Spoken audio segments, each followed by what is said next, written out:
YouTube, it's Brian Phillips. We got the P-39 finally, and we're gonna test it today. I wanted to show you one modification I had to do, or thought of doing. I added this paperclip, super high-tech thing. I took a big paperclip, folded it in half, cut it, then bent it a couple of times. And then I have a certain spot that I put this, right there. Just that way, I didn't trust the magnetic hatch and I don't wanna lose my canopy. That being said, let's talk about that for a minute too. I could not get the CG to work out with the recommended 2200 3 or 4S. So what we're doing is we're gonna fly on 4000, and the 4000 is on top of the battery tray, which is slid all the way in and clicked in, and then the wire goes through the hole and then goes out to the IC3. The IC3 into the EC3. Yeah. And you'll see that it's got plenty of room to get this little tip stuck in, okay? So then that gets the CG to where you're balanced somewhere probably 3/4 of the way back between these two holes, okay? So once you're done with that, I'm just gonna slide this back in here. We may find that that's not necessary, but I'd rather do that now than be wanting later for a canopy. That being said, otherwise this plane looks gorgeous. Can't wait to fly it. Takeoff flaps are deployed. Of course, you can't see from the top. Remember, these are split flaps. We'll do a little bit of taxiing and then we'll take off for you. Man, that thing is gorgeous. I love the 1.2 meter size class. It's just a great size class. You can do so much fun stuff with such a small package. And the thing I like about it the most is, as we've collected millions and millions of planes, it doesn't take up your entire house. Okay, here comes the takeoff. This is 4S, gear going up. Definitely feels like I need a little bit of back trim on there, on the elevator. Yeah, when I'm neutral on the sticks, it's wanting to dive. Beautiful looking plane. That's 50% throttle on 4S.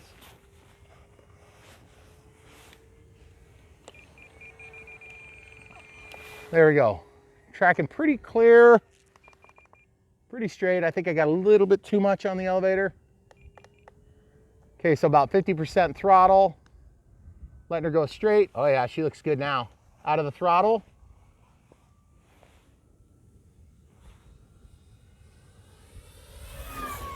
That was just a no throttle pass. Looks like actually a little bit of rudder action needed too. See, that's kind of kicking a little bit to the left. There is some wind. For those of you familiar with the channel, we're over in the bowl now. No flaps deployed now, about 30% power on 4S. This thing is a crazy powerhouse. Boy, it looks good with that drop tank on there. I'll show you some unlimited vertical here. Near unlimited. She'll eventually find her limit. There, it's pretty much there. Full up stick, resisting. No throttle pass here out of the flaps, obviously. Oh yeah, just a little bit too much elevator trim there. Man, look at our flyover country. All the lines, those are airplanes going from here to there. Missing out on the wonderful, wonderful stop in Iowa. 3200 4S, and we're gonna do 4000 3S. They're about the same. Still not quite as heavy as one another.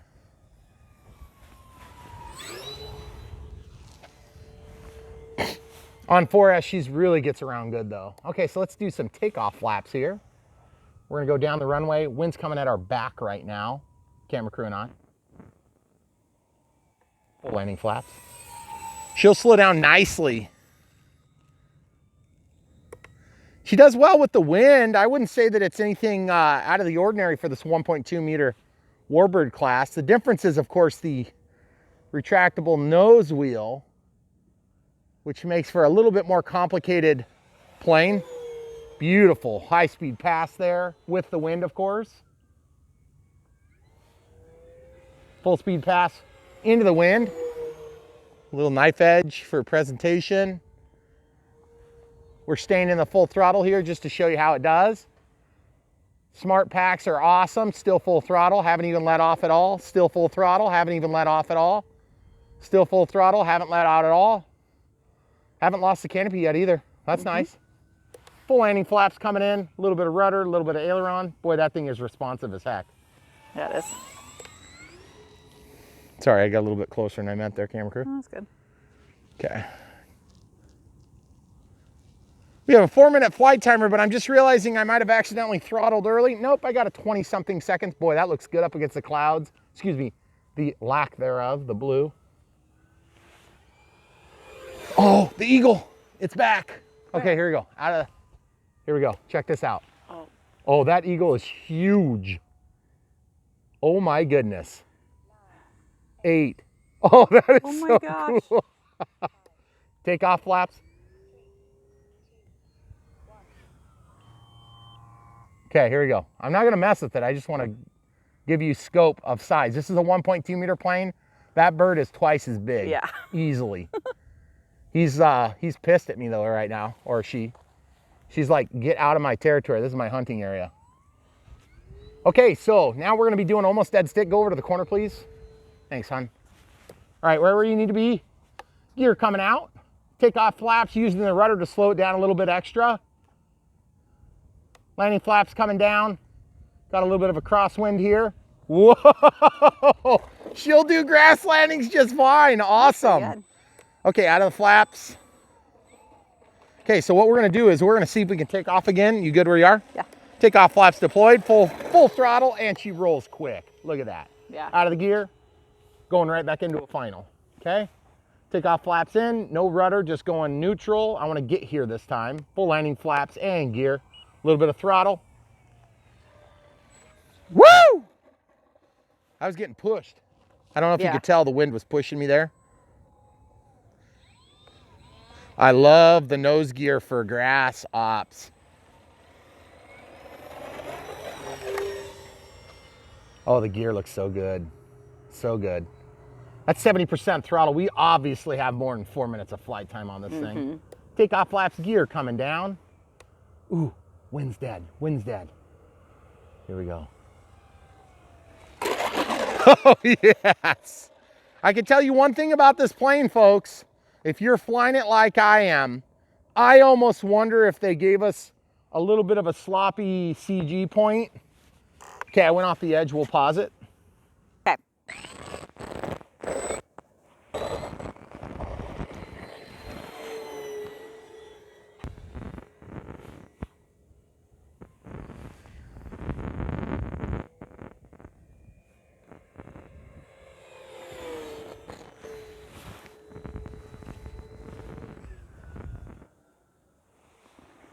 Boy, that thing looks good, doesn't it? Yeah. Full length. Above the vampire killing zone.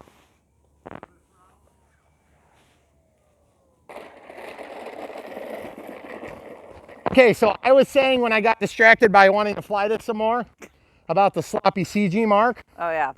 Here's my take on the CG. This pack, you'll notice I couldn't flare.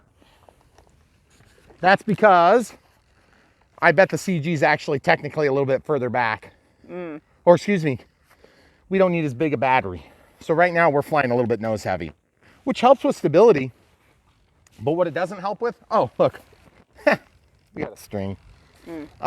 What it doesn't help with is that beautiful flare that you want to get on a 3-wheel landing gear, a tricycle configuration like this. So what we're going to do is, even though that was super exciting, we're going to try this. I think what we might do is we might reluctantly. Okay, so also let's just take a look at this. No problems at all. That came out super easy. See, this is just what made me nervous because it's just, can you hold that, camera crew? It's just one magnet here and I just didn't feel super solid with it.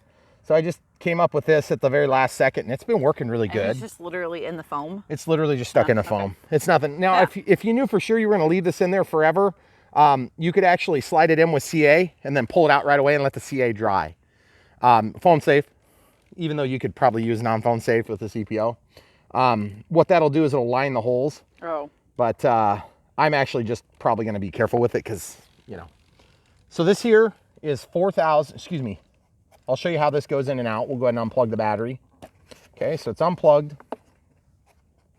I'm grabbing the lead, which I normally don't pull by the lead, but that's just, I opened up the hole a little teeny bit on there, and you'll notice it's not in the holder. And you're like, why is it not in the holder, Brian?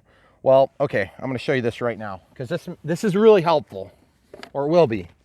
First of all, I think you can get away with the 2200 4S, but in my case, I thought we were going to be tail heavy. So what I'm going to do is I'll probably go ahead and fly on a 2200 4S next. And you see how I fed this through? I had to open that hole up a little bit with a step bit. And then I just feed that in, and you'll notice it's upside down. That's because this stuff makes it a little bit too tall, but I didn't want to get rid of it. I didn't want to take it off. I said I'll just put it in there, and I would use this to shim it if you needed it, but I didn't need it, so I put it upside down, okay? So you can feed that through there. Now you can get it through without any modifications, but it's a little bit hard, so I just took the step bit to it and took like a 1/16 of an inch off. Obviously a 3200 4S is going to get you a lot of flight time.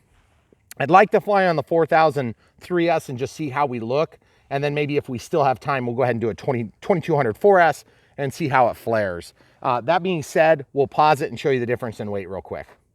Okay, so this is what holds the batteries in, and that was kind of the culprit, because when you put this battery into the Velcro, I was going to show you this, it widens up over the top of those rails, and thus you can't slide this in.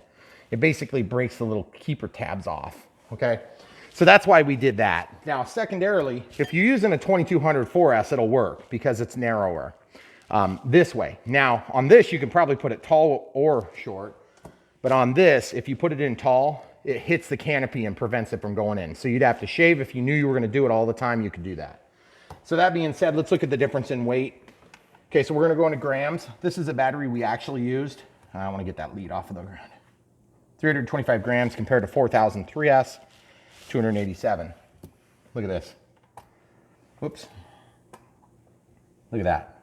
That's not even that much heavier than this. Okay? Wow. So that being said, when we do this, that's going to give us a good idea of CG with this. But remember, from this to this is what we were flying on. Look at the difference in weight. You're talking 324 compared to 218. That's a lot. Yeah. That's like more than 30%. Mm-hmm. So what you want to do is, let's first of all take a look at our voltage. Kind of jumping around here, guys, but I just want to make sure to cover all the details.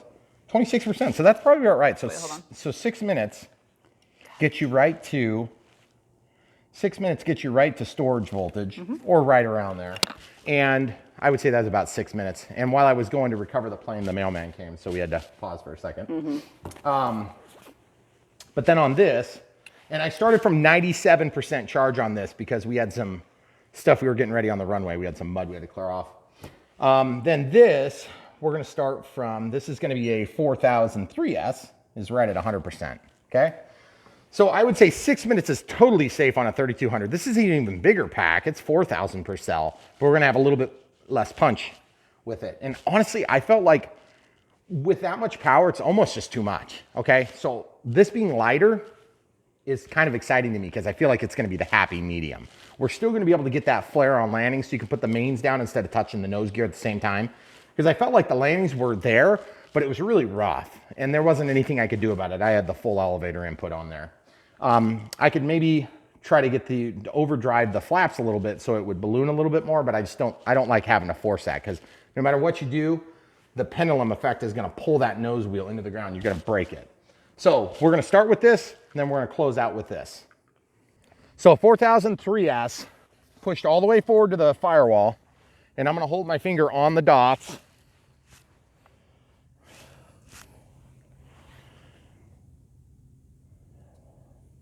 See, I just feel like, it shouldn't be that perfect because the 4S, pretty much, it felt the same way. Mm. So with a lighter pack, hopefully it's gonna be a little lighter on its feet on the nose gear. So we'll find out right now. Okay. Final flight control test. 4-minute timer still dialed in, even though we probably could do more like 6 comfortably. Okay, here we go. 3S. Definitely not unlimited vertical.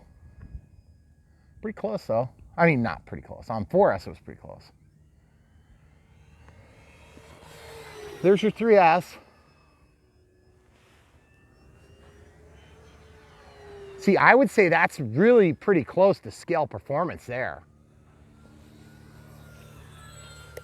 Guys, if you got a 3S pack and you're debating about getting a 4S pack for this plane, this 3S 4000 makes for really good size compare. I mean, I think it's a good match. If you want that blazing fast performance, you're going to want to go 4S, but I'll be honest with you. I feel like this is almost better. There is such a thing as like too fast in a scale plane, but then you got get out of jail free card power.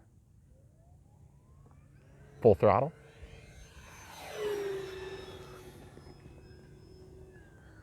Okay, in the bull. In the bull. You good? Mm-hmm. Boy, it's turbulent over there today. Is it? Yeah. Takeoff flaps coming out, just to show you the flight performance and the slower speeds.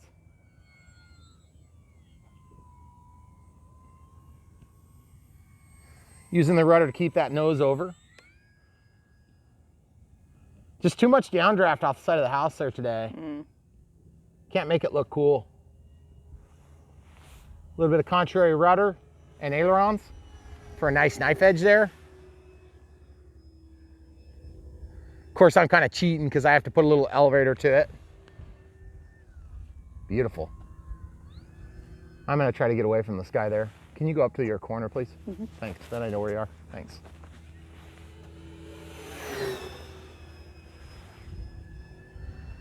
I do find I'm flying it at full throttle a lot more. Full landing flaps on the way down, slow it down nicely. Very controllable, and we're not dead calm here. We're certainly not crazy windy either though, folks. I don't show you guys upside down flight performance very often because I just don't get into it much. It does it fine. Oh, I suppose we should probably test safe at some point, right? Yeah. Okay, here's safe. Man to the yield to the manned aircraft.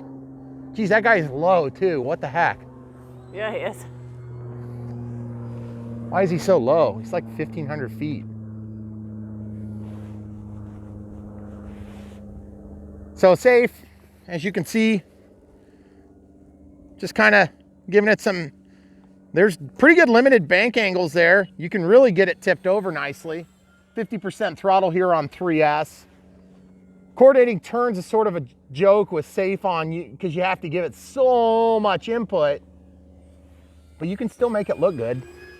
Just remember, you do not have the authority that you're going to want. So if you want to do something cool, sometimes you can't. Okay, out of safe.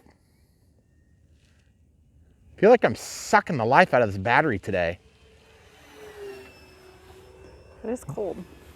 Well, that's true. On a real cold day, your lipos will perform a little bit worse. So will your camera crew. Are you having problems over there? I'm sorry, I know they're not Alright. wispy white clouds to help with the backdrop. Guys, when it's a blue sky, it's tough. 8, 7, 6, 5, 4, 3, 2, 1. Okay, there's my timer. You good where you are? Mm-hmm. Takeoff flaps coming in, backing off the throttle 50%. Gear coming down. Gonna get over the tree line, full landing flaps and throttle about 50%. I'm gonna drive it in under power with the 3S. 50% throttle. Out of the throttle and flare. No! That was horrible. I need you on the other side, please, center. Thank you. That's perfect. Appreciate it. Okay, coming in, guys. We're gonna try the other way. I just feel like the wind is kind of shifty there. Did you see what happened? Mm-hmm. Yeah. I tried flaring and it started flying again on me. Got to get over the top of the power line. Okay, full landing flaps, out of the throttle. Not a bad landing. Good touch and go, but the problem is, you see how much I'm having to crab it to get it in at that angle? I had to cross control to keep it flat. It still didn't get a flare. That's what I was afraid of. Okay, full landing flaps, gear.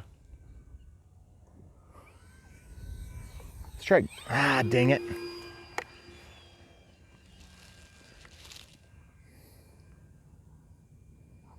That was maybe not so great. Takeoff flaps, landing flaps, gear. Using the rudder strong, full, not full throttle, 20% throttle. Flare, flare. Oh, I'm just fighting that crosswind. It's just enough, guys. It's Okay. got a long rollout for the size. It really does, but I think that's got to do with the fact that we're using a 4,000 milliamp hour pack in a 2,200 milliamp application. You got to remember, this plane is designed for a certain size pack, but it, you know, when you put a smart pack in, you're a little bit lighter than a standard pack of that same size. Now that may or may not be true because this thing was released around the time when the smart stuff was available or was just kind of coming to its own. So it's possible it was designed around that weight. So let's pause and see about switching it out. Okay, so I went and grabbed that off the yard. Let's look at the landing gear, see what type of damage we have, if any. They look pretty good. Obviously they're gonna retract. Looks good, nice and settled. They're kind of short and stubby, which is good. The nose gear is really long because of the shape of this nose. It comes up, so it's got to be real tall. One thing I can say is that this plane flies really good. Not crazy about the rollout. My camera crew was right about that. There is just a lot of rollout. Now, one thing I've noticed is that when you have a split flap, you don't seem to induce as much drag. I don't know if that's customary for split flaps or if that's just kind of the nature of this particular plane or if it's got something to do with the size of our pack. But what we're going to do is we're going to try it on 2200. By the way, this thing's been working really good. That was so easy to make. I literally made that while the camera crew was out here waiting for me for a second. Let me hold it. Yeah, thanks.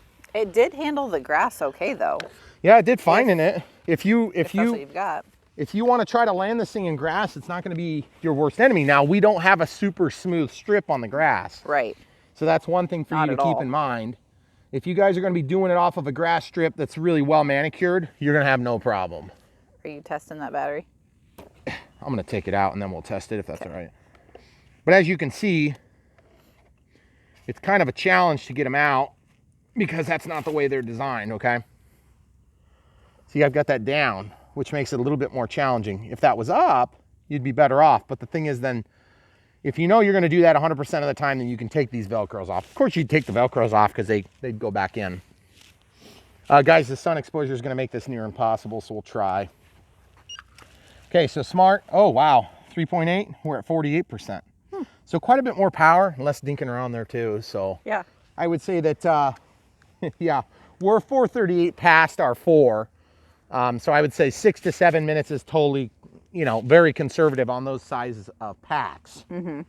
So now that being understood, I think the 2200, that might be the ticket though. The 2200 4S gives you the balance between crazy punchy power and the lightness that you want. You want this thing to be light on its feet. The other thing too is we just kind of have a nasty angle on the crosswind today. Both directions we've got a crosswind on the approach, so it's just kind of maybe not great for that. You get these smaller planes. Smaller planes. I remember a few years ago when this was not a smaller plane. I know. That's When you get the smaller planes, you got to kind of keep your speed up a little bit. This one kind of almost reminds me a little bit of the P-51 and a little bit of the T-28. The T-28, one of my all-time favorite 1.2s. In fact, let's just come out. I would say it's probably my favorite 1.2. The P-51 is a close second. The P-47, which I never actually owned myself, was a really good plane too. My buddy loved flying it, and he's taken it back from the grave multiple times. And this is Esteban, my not so frequent cameo anymore. But he destroyed that thing numerous times and brought it back to life. And it's just been a great plane. You see what I'm doing here, guys? Sometimes there's so much slack on these. This is the cheaper style. What I'll do is I'll do a 180-degree fold, and then I can come back around, and it works really nice. But you got to keep up and away from this rail. If you get into this rail, you won't be able to get that battery in there. And then also, when this is all said and done, once I get it in, I'm going to push it forward until it can't go any further forward. So you got to have it pretty tight because you're only going to have one strap on it ultimately. But I want to get this thing locked in. Let's show the people what I'm doing here, camera crew. I know, I'm trying to not shadow you. I understand. So there's 2 rails and you got to hit the middle and then it clicks. And I really, you know what? Let's just do it in the middle and just see how it does. To heck with the CG. You know, to be honest with you, some of these planes, you'd be surprised. They'll do well just about no matter what. I mean, if you put a 7,000 back here, you're probably not going to do so good. Awesome. Might be an interesting Okay, crash. so I am going to pretty much respect the timer on this one because we went from 4,000, 4S, 3,200. This is going to be a 4,000, 2,200. So it's, you know, not quite a third less. So that would be about right for 4 minutes. Okay, so throttle cuts off, takeoff flaps going down, 4-minute timer's clear. Definitely can tell this thing's gonna be lighter on its feet. I'm not even gonna test the CG because I don't care. We're gonna do it right now. Here we go. Oh yeah, she gets off the ground quick. Jeez. No bad tendencies whatsoever. Granted, full throttle, most planes are gonna do well. It's when you get into a slow flight, that's when you notice it wanting to crash into your face. Hey, that was my face there first. Whatever, my face was right next to your face. They just can't tell in the video. Guys, this thing is zippy and snappy and convenient. It's actually really easy to fly. I love the way it's flying. Look at this, guys. And here we go. Straight back down. Recovery. Guys, I'm liking the 4S 2200. Sorry, camera crew. I should have warned you. Eh. I should have. Coming down the runway. I'll try to straighten out. Here you go. Into the bowl. Ah, no, there's just too much wind down there right now. It's very confused. Full landing flaps. Let's slow it down for the people at home. Coming out over the vampire killing zone here. Split flaps totally deployed. We got about 10% throttle here. 15% throttle. That thing looks gorgeous. Oh, got to get into the power. She was about to fall out of the sky like a brick. Okay, coming down the runway. Whoa. You remember that pitch sensitivity that I've talked about in the past? Yeah, I think we're okay. Okay. I probably slid her back where she needs to be. This thing flies really good.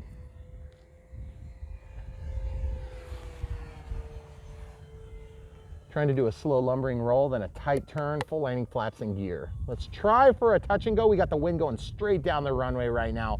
Gorgeous conditions to try to get on the runway, you turd lover. You were so close. That is so annoying. I tried doing everything right, guys, and I just got burned by 18 inches. We're gonna try again. See those beautiful split flaps there, guys? Full up elevator here. I don't know if you noticed. Even with the tail dragger, of course, you're gonna want that on a tricycle. You don't probably need it, but it's still gonna help. Okay, takeoff flaps deployed, 50% throttle. Full throttle just to get her off the ground and keeping in it just so I can do some cool things. Like go around this big tree. We'll come back around kind of similar circuit right over the top of the trees near the bridge. And then down the runway. That's fast on 4S. I like it. Guys, I gotta say, I think on a 3S, you just leave a little bit too much on the table, guys. If you can do 2200, don't even mark the CG. Don't waste your time. It's a waste of your time. Seriously. This plane doesn't care. Don't even mark the CG. Just fly it. Put the thing in, strap it, and go to town. You will love it. 4S, 2200, put it right on the tray. Don't worry about the CG. It's gonna work out just fine. Remember, I got the ordnance on there too, and it's still flying like a daydream. I do feel like I need to maybe give 1 or 2 clicks of elevator. Okay, full landing flaps coming down. Gear, you good? Not having to force the nose down. Oh, yes. Full throttle and up she goes. Gear working amazing. Man, this thing looks good. Guys, if you don't have this plane, check the link in the description below. Buy one for yourself. You'll help support our channel.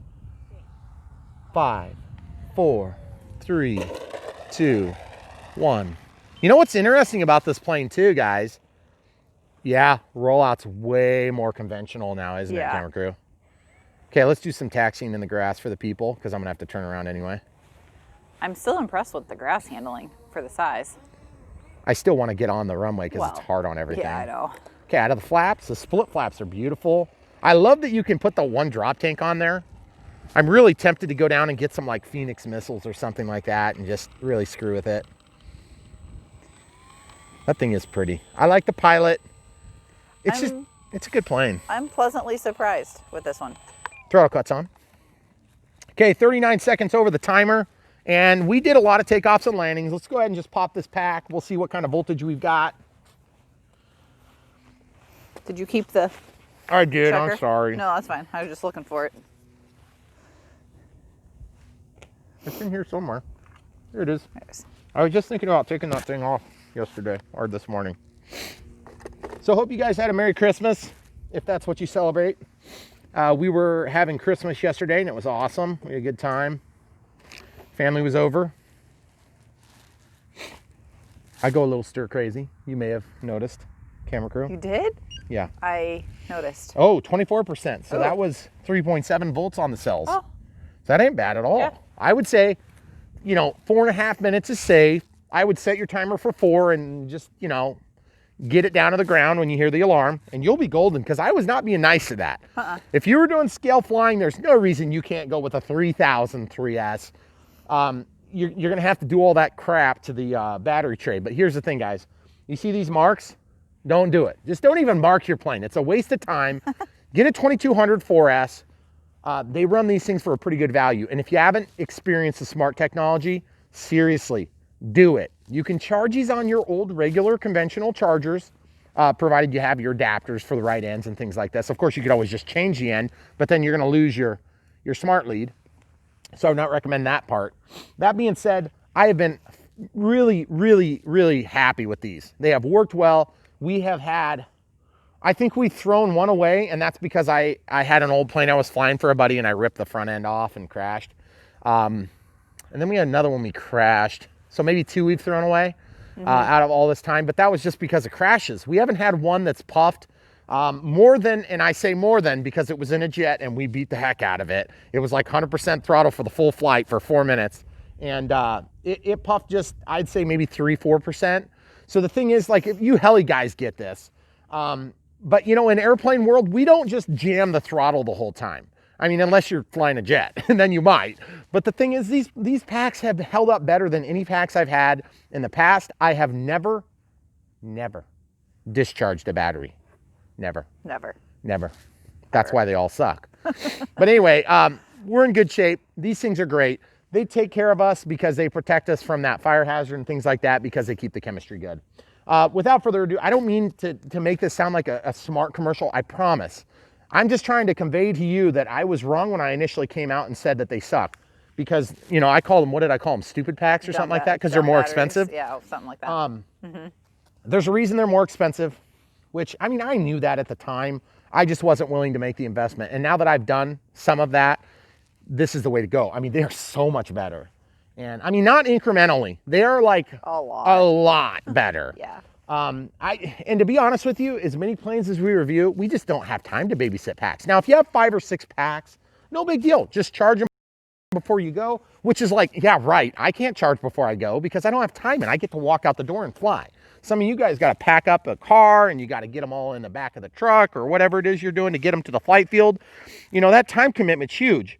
So what I'm trying to tell you is, make your life easy, spend the extra premium. This thing's not that much more than your crappy, Hobby King choice. Now, there are other packs that are equally good, but the smart technology really does help. And I'm not just saying that to blow smoke. This thing is really good. And the 2200 4S is a great starting point. You're gonna learn how good they are. Just take and use the crap out of them and then compare them to your Turnigies or to your Venoms or whatever. Your Venoms are gonna be good ones too. But just compare them to the e-flite one. Yeah, it's going to be like a totally different world. You're going to be comparing basketballs to cubes.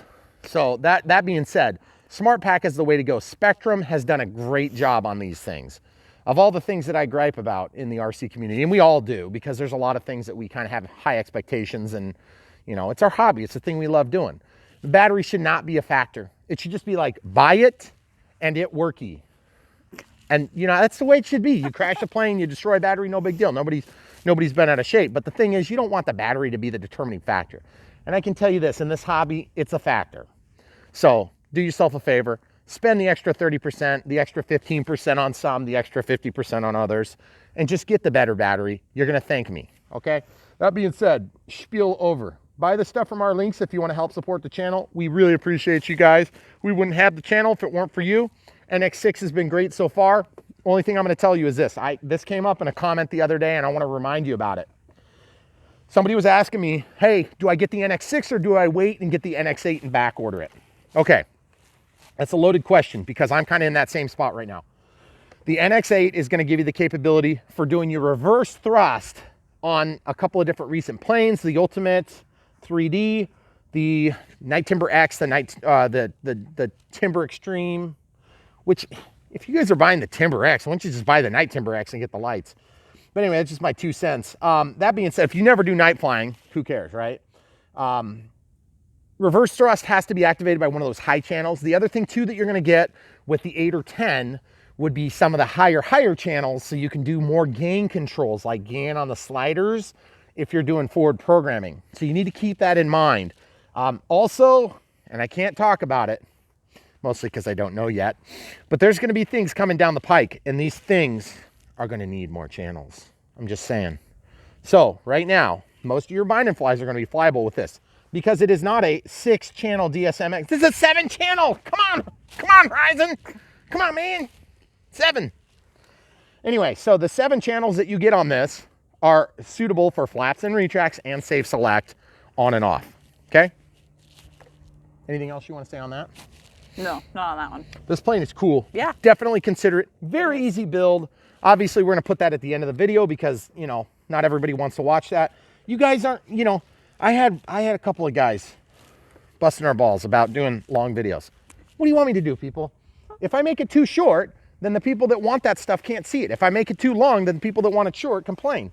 Listen, you don't have to watch the whole thing. You're not going to hurt our feelings. Just watch the part you want, you know, and then buy it from the links. Or better yet, just watch the very beginning and then buy from the links. Either way, you're going to make us happy. But the point is, we want to bring this to the hobby, you know, this hobby to a world of people that to date think, oh, it's too hard, it's too expensive, it's too time consuming. And there's truth to all of those things, but it's not wholly true. You can make time, you can get money, you can fly these things, you can learn to do it. And if you're watching me fly this thing, you can fly it with safe. Is it gonna be your first plane? Probably not. It's just not a good first plane, but it's not like, you know, this might be your second plane or third plane, realistically, third plane. If you really push it, you could do this as your second plane. If you have the right environment, this is not the right environment for somebody doing it with their second plane. By the way, my son wouldn't fly it, and he's flying the Habu, and he's flying the, you know, Sport Cub S UMX, and, you know, he's The Mini Apprentice. The Mini Apprentice. I'd like him to fly the regular Apprentice, the STS 1.5 meter. But let's get real, guys. This could be a second plane. If you love the P-39, let's say you were in the military and you flew one back in your younger years or whatever, there's no reason you can't fly this thing, you know? So just what are you waiting for? The technology is so much better. It's so much cheaper than it was 20 years ago. What are you waiting for? You waiting for the next technology advance? Don't. It's going to change no matter what. So just get one. You'll love it. Thank me later for talking you into it. Your wife will forgive me, I promise, maybe. She might not forgive you. She'll forgive me. She'll forget about me. But that being said, this plane is great. Is it the best in the 1.2 meter class? It's probably not my favorite, but the thing is, it's a subjective thing because then we get down to, okay, does it fly as good as the P-51? Absolutely. Does it fly as good as the P-47? Absolutely. Does it fly as good as the AT-7? Yes, because the AT-7 is the worst of the group, and that was a 1.5 in the 1.2 meter class, which is a little bit weird. Does it fly as good as the T-28? No, the T-28's better. The T-28's also a little bit more beautiful, in my opinion. But again, that gets into the subjectivity. opinion, yep. However, this thing has better retracts by a long shot than the T-28. Keep that in mind. Also, this thing has Safe Select and AS3X. The T-28 currently only has AS3X, but who knows? Maybe something will come out soon that'll fix that problem. Not gonna hold my breath on it. I'm just saying, the 1.2 meter is almost flawless. Obviously, the Spitfire was a good plane, the worst of the group. It's also discontinued. I had the hardest time flying that. I had the hardest time setting that up. I had the hardest time landing it. I had the hardest time making it look good. Let's just be honest. This thing does everything the Spitfire did, but it does it good. Yep. Yep. And it's also small, which is nice. Now, that being said, it's a 1.2 meter and it is 1.2 meters, but it's small, like it's compact and it's more sturdy. I don't know, there's just something about it because that split flap makes it stronger at the wing root. Also, Lots of you have been asking for a video of our plane storage. It is in the works right now. Okay, it's coming soon. I don't know when. I'm not making any promises on times, but we will show it. Part of the reason we're not showing it now is because we have so much flux, and we always have flux, and there's always planes coming and going. And so when I say coming and going, I mean coming and then not going. I was gonna say, I missed the going. Occasionally. What I mean by going is occasionally. Well, like that. That's the type of going I'm talking but about. they still don't actually go. Well, that's Go to a different spot. I usually fix them. Anyway, so this plane, guys, this is a good plane. Definitely like it. I learned a little bit something. Hopefully you did too. 2200 4S. Don't waste your time. Don't even mark the CG. Just put it in there. Center it in the tray. Stick it in there and fly the thing. You'll love it. Also, I go into this in the build video. Center your surfaces. The elevator on mine came up quite a bit. I'm not sure why. I had to crank the control horn down, the clevis on the end, I would say a good 10 turns. So to get it square and flush. And I'll show you what I'm talking about right now. Right here. You see how it's straight?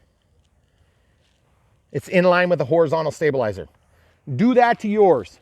That and many other wonderful tips in the build video coming up right now. Thanks for watching, guys. We appreciate you. If we haven't said it before, in the comments 1,000 other times, Merry Christmas, Happy New Year's. We appreciate you guys. We wouldn't have the channel without you, and we have a lot more coming, so stay tuned. YouTube, you're never gonna guess what we're gonna do tonight. We're gonna open this box. The thing that you just watched fly, it used to be in this thing. If you order one, it's gonna come to you like this. We love unboxing these things for you. We never ever hear any complaints about how long our videos are. So we just want to keep punishing ourselves. We love flying them for you. And I know that a lot of you guys really would like the help walking through setting these things up. So we're going to keep it up, even though it annoys some people. All three of you. They're being forced to watch the entire 3-hour video. Who's forcing people? I don't know. I guess there's some people that are, you know, evidently they think they have to watch the whole thing. Oh, So right. congratulations, it's a P-39. Okay, so this plane is a weird warbird because it has nose gear. Something that is uncommon in this era of airplanes, which is pretty cool. So I'm excited. I actually, when this thing first came out, I was kind of like, I don't know if I'm into it, you know, because it just looks different. But you know what? I've heard it flies awesome, and I'm really excited to try it out because obviously I have to try it out. So this is in the 1.2 meter warbird series. Obviously this is a plug and fly.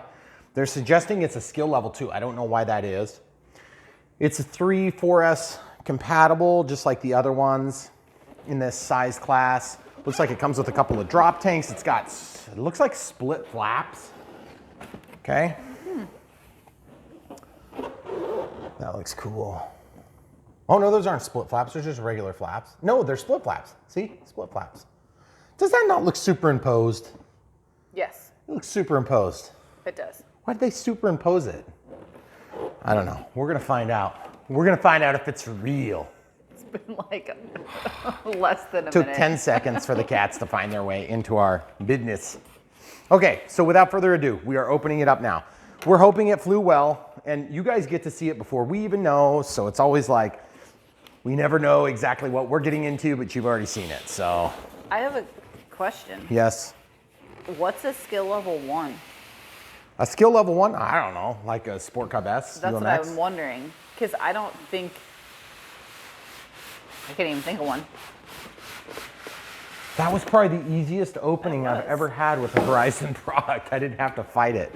Okay, so this is the Pat. I guess it's got this shark mouth on the front, which is pretty cool. There's an 8-ball on the side and a 13 on the back. I'm sure there's some like super historical references here that I have no clue about, so I'm just gonna lay this back here and you guys can put it in the comments below. I'm just excited about this plane. There is a big 3-bladed prop here, so we're gonna start with this. And right on cue, the cats have decided to try to dig holes in the cardboard. Well, that's pretty cool. See, nice fit. What do we have for size here, guys? Oh, it's not marked. Are you kidding? That's very uncommon. I'd say it's probably about a 10 or 11 3-blade. And the pitch is really significant on that. Probably like a 6-inch pitch. Should be in the manual when we get there. Okay, so we're gonna cut this out.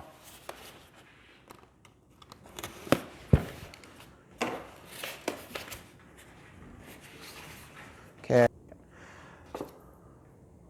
Teeny tiny spar. What's that for? That's for the tail feathers. Because the tail feathers go in through the fuse. So that goes in like that. Really nice. Looks like a pinch hinge, but there might be something molded in there because that feels really strong. Of course, you're not gonna be able to tell from the opaque paint job. You won't see through it. It's got a square here. So the square slides into the other square, so it actuates the left and the right side. Really high quality control arms or control horns. It's one of the reasons why Horizon planes go together nicely, especially of course in this case it's the e-flite brand. Okay, so here we go. We've got servos for the flaps, servos for the ailerons. Nice finish on here. That paint doesn't match very good, this tape. Usually that tape matches a little better. Disappointing.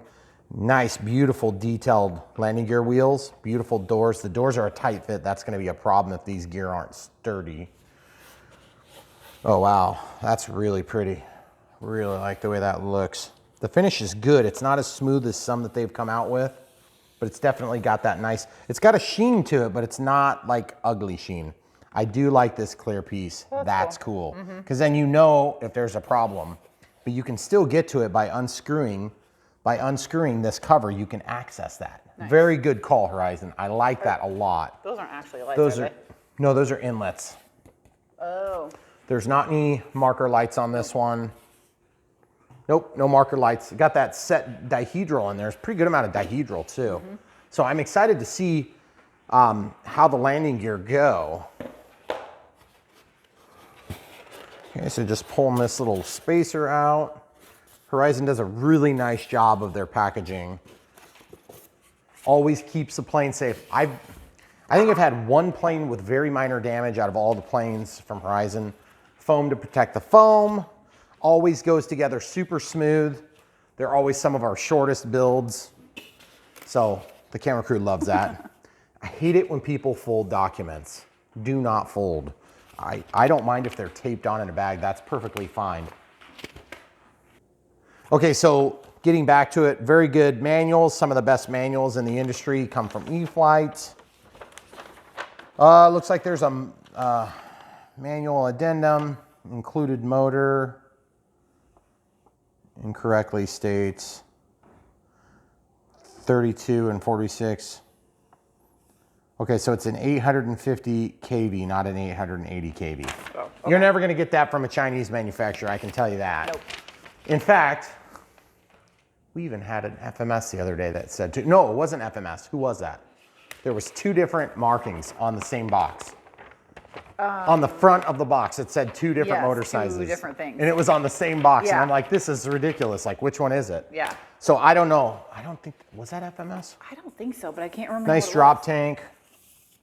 Nothing too crazy. I do like that this is a similar rail type. So if you had other ordnance that you wanted to put on there, like for instance, on the P-47, they have a similar rail type and it's got a really cool drop tank with all these little gas lines and things like this. Really pretty, super detailed. That'd be cool on the bottom of this. Okay, spinner, 2-piece spinner. I don't know a ton about the P-39, but I'm assuming that would have been a gun in the real plane, which is why there's the tip like this. I don't know. If you guys know, go ahead and put it in the comments below. Don't make fun of me, be nice. Okay, see this? Assuming there's a significance to the blue, because that's no, the blue, really unique. The blue is nice. I like the blue. It goes with the tail too. Yeah. And like I said, there's some historical reference. I have no clue what it is. Oh, cool. I like this pilot. It's one of my favorite pilots, Horizon, if you're listening. One of my favorite pilots here. See that guy? He's got the mask on. Looks scale.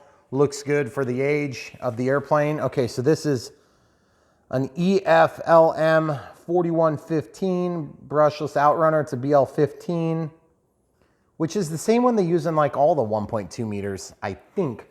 With some exceptions, the P-47 might have a bigger one because that's actually a bigger plane. Okay, so that's all the pieces. Yep. That's why I like Horizon planes, guys, especially in our current state.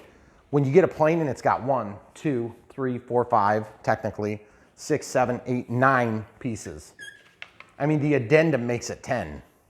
Yeah. That's pretty good. Less than a dozen. And I did count the backer on this. Where's the nutsack? Oh. Let's search. I must have missed it. Unless it's already together on there. Oh, sometimes they put the actual screw in there. Is it in there? There's not a screw in there. There's a line on the front of that, which is interesting. Maybe we can open up the plane. How does this go? Okay. Magnetically attached. This reminds me of the Spitfire, the way that opened. Okay, so it looks like an AR636B. So this is gonna be safe select. We've got an EC3, so that'll pair up with the smart packs just fine. I don't know what that is. Little piece of plastic or something. And then, yes, nice. Okay, so just like the P-51, I don't remember if the Spitfire did that, but you've got the little battery tray that's removable. Okay, that's pretty cool. I'm happy with that. The steerable nose gear, see this? There's a servo connection there. That must be for this, yep, that's for the steerable nose gear. That looks really nice. I can't wait to see that down. Looks like the servos they're putting in here are the A330 Spectrum sub-micro analog servos. So I don't know if that's Metal Gear or not for the steering servo on the nose gear. Obviously no tail dragger in this application. Beautiful antenna, I really like this. That's the first thing that'll break off when you're storing this in a car, except the antenna does go up high. And then look at the exhaust ports. That's a very weird place for an exhaust. This must be, I don't know, is this like a mid-engine plane? I really don't know anything about the P-39. So I'm really excited to see how it flies. As I've gotten into this hobby deeper, I've developed an appreciation for planes that I didn't know about before. Case in point, Mini Moa. I think it was the most ugly plane ever. And now it's like, I mean, I don't want to say it's my favorite plane, but it's definitely one of the more cool planes that I've found and want. Yeah, this must be a mid-engine because there's an inlet right there on the top. That's so weird. Okay, cool. So the next thing we need to do is basically get our stuff picked up. We'll get ready for the build coming right up. All right, folks. So we were talking about the hardware. I missed the hardware. It was right in here under the nose cone. Way down in there. My camera crew just found it. So let's flip this over. There it goes. That thing was buried. Yeah. And you would need that. Don't throw it yeah, away. don't throw it away. So good thing we did that. We'll come right back with the build. Okay, so we're gonna put this thing together. The P-39 should be super easy. We obviously found the screws right here. This is what came in that bag. We've got one nut driver that we're using. This didn't come in the bag. That's 2 millimeters. And our batteries are beeping at us. So we got 5 of these, really easy, and then 5 Phillips screws. And then this thing, which is part of the spinner and prop assembly, we got a bind plug and then a pitot tube, I believe is what that is. So what we're gonna do is we're just gonna work through the manual real quick. One thing super nice about any of the Horizon planes is they're gonna come with a good manual, but who needs a manual when you have Brian Phillips RC? So if you're doing Camera crew. a plug and fly, this is super handy because it'll tell you how much throws, but this is a bind and fly, so we don't have to really get into that. The center of gravity is here, and then the flight timer is gonna be set to 4 minutes. Jeez, it's gonna shoot through battery quick. Yeah. So that being said, here's the setup. I'm gonna treat it like a DX18 because that's what I'm used to. And this is gonna be corresponding to the NX6 that we're gonna use. The NX6, of course, is this. We will go through a radio setup. Super easy to set that up. Yes, this says 6-channel DSMX 2.4 gigahertz radio system. No, 7. 7. I don't know why they don't just say 7, but anyway, so flaps and retracts, yes, you can do that. Throttle, ailerons, rudder, elevator, landing gear, flaps, safe, 5, 6, 7, and yes, you can do that. So if you don't know how to do it, just watch the video, you'll find out. Okay, so we're gonna put this together right now. It's gonna take very few minutes. I don't know yet if we're gonna need a plane stand, but let's just use a plane stand. Thank you, Tom, for the plane stand. Thank you, Tom, for this. We appreciate that. It's been awesome. It saved us mucho problems. Mucho problemos. Okay, so we'll put that down there. First step is to put this tail together. This is gonna be super, super easy. There's 2 screws. This is a joiner, so it's a carbon fiber joiner, really sturdy. I usually find it's a little bit easier to kind of slide that into one of the wings, and you just kind of slide it through. It's so self-explanatory stuff. I mean, even if you guys haven't done a lot of planes, but there are some tips like this. You see how I led that in with the tip? Sometimes they squish in, and other times they slide in like butter. This was a butter one. So that's pretty good. Thank you, Horizon. Okay, so you see this? Same thing. See what I'm gonna do? I'm gonna push back and then let that leading edge get in there. Otherwise, you're gonna drag the paint and you're gonna get all sorts of Mars on your finish. Slide this back, line up your 2 elevator halves, and you're done. There you go. Of course, we gotta hook up the control rod on the bottom, but for now, I'm assuming these 2 flat, or these 2 Phillips screws. Yep. They say B, but they don't indicate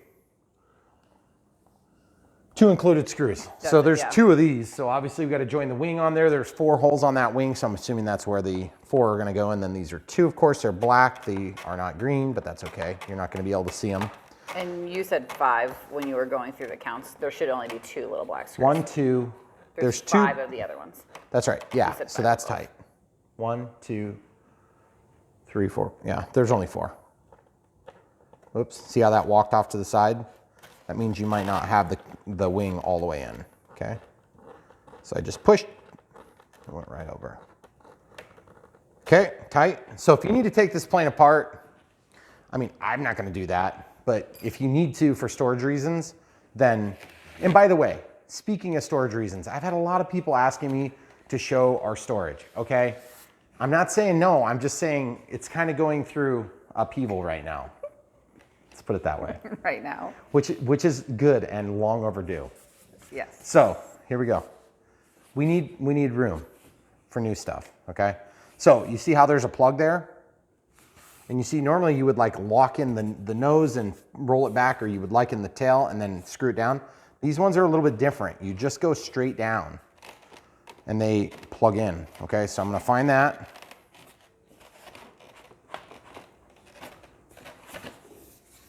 Am I doing something wrong here, camera crew?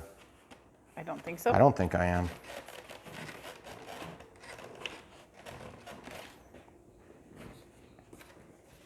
This is a little bit scary.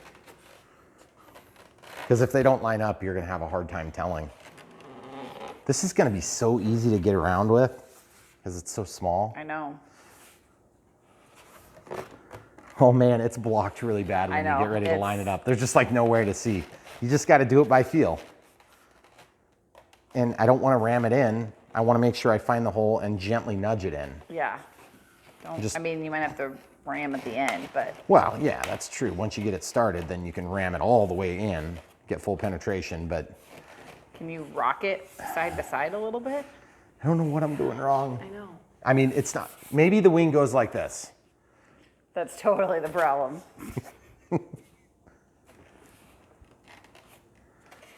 So if some of you guys have had this problem, I don't even know if I'd call it a problem. There we go. There we go. You can tell. Obvious 100% when it drops. Okay, so we will be doing a surface test before we fly this thing. Okay, so 4 screws. This should be pretty straightforward stuff. Drop them down, get them started, and then show them this little edge here. You see this edge? That's what we're looking at. Ugh. It sounds bad because I'm pulling this down. Yep. See? And what's gonna happen is as I torque that down, that sounds so horrible, doesn't it? It does. It's gonna eventually start going really easy. Okay?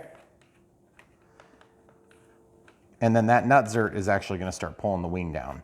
It's gonna start crushing here, and then that seam will collapse. See that? See the pucker? First sign of the pucker. You see it? Mm-hmm. See the puckers, guys? That's when you know you're tight. You'll notice it stops squealing, and then it puckers. So these are things that you'll notice over time. I noticed this little crush here. I was not real happy about that, but it's not a big deal. I mean, it's manageable. I would say if that was on a more noticeable spot, I'd be a little annoyed, but probably not a big deal on this one. See it? See it? It's starting to walk down. See? Just feels like you're screwing and screwing and screwing and screwing forever. And then finally, you know, okay, keep going. Go a little bit longer. There you go. That one wasn't See so the pucker? squeaky. I know, it wasn't, because now they're aligned better. Yeah.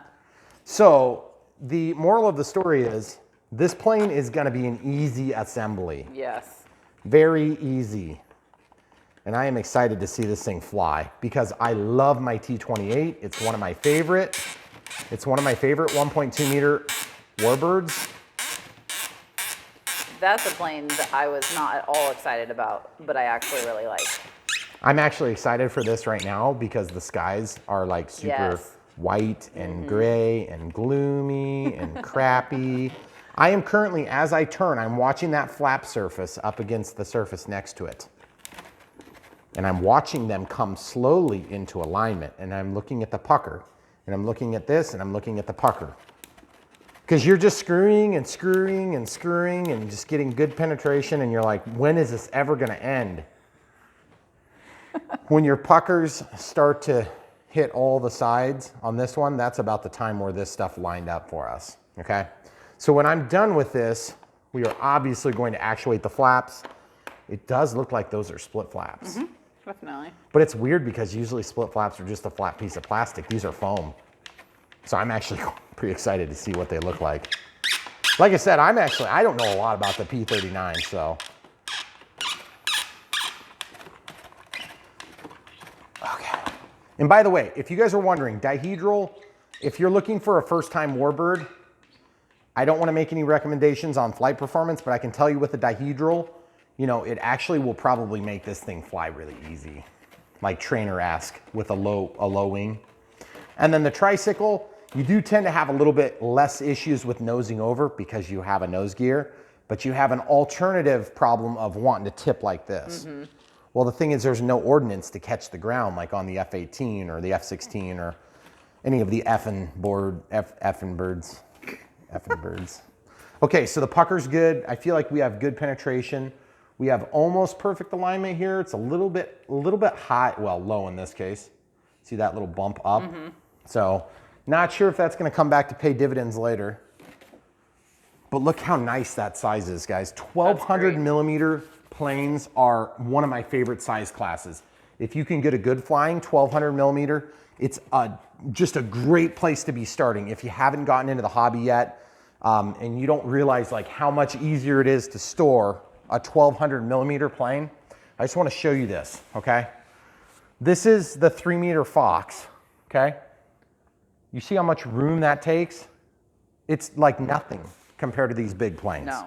So when you get a little plane like this, even though this is a big, awesome plane, now let's compare that. Let's juxtapose that to a UMX, an ultra micro. So here's an ultra micro, Cessna Citation, Longitude, also an awesome plane. Look at the difference in size. Now this is one of the biggest UMX planes that you can get. And look at the difference. Planes take room. And what you're gonna find out is as you get a million of them, which is gonna be a good problem to have, you have to store them somewhere. This plane is a really compact size, really good for that. So that's definitely a good thing. And then you can tell your wife that you can have 3 of them because you Yeah, have more storage, like they don't take up as much room. that's awesome. I like the centerly mount. I like it when it's center Yeah, that's center cool. mounted. That looks so cool. Look at that. Of course, I'm covering up parts of it. That looks so cool. I'm excited to see this one. Okay, so now, obviously we get the prop on there. If you guys are concerned about damaging your human flesh with a spinning prop, then you can X-nay this step and come back to it later.